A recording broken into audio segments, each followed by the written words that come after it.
घरात बसून कंटाळा आला ना की आम्ही आमच्या इथल्या एका फार्म हाऊसला जातो. इथला निसर्ग इतका सुंदर आहे ना की पाहत बसावंसं वाटतं नुसतं. थंडगार वारा आणि या वाऱ्यासोबत झोका घेणारी ही फुले किती सुंदर आहेत ना. यातलं एक फूल काढून मी माझ्या कानामध्ये माळलं. पहा किती छान दिसतंय. या आहेत आमच्या सुविधा काकी. त्यांचंच हे फार्म हाऊस आहे.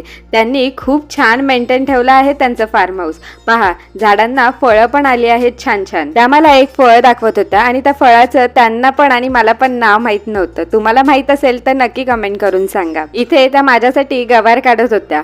गवार पहा किती फ्रेश आहे ना. ही गवार पिशवीत भरत असताना शेरू पहा कसा मधी मधी करतोय. शेरू फार हुशार आहे. शेकहँड कर म्हटलं की पहा कसा हातात हात देतोय. इकडे तर काय गंधर्वची मज्जा चालू होती कारण त्याला पाण्यात खेळायला भेटलं होतं. एकीकडे सूर्य मावळतीस आला होता आणि दुसरीकडे दादूने गंधर्वाला स्केटिंग करवायचं जरा जास्तच मनावर घेतलं होतं.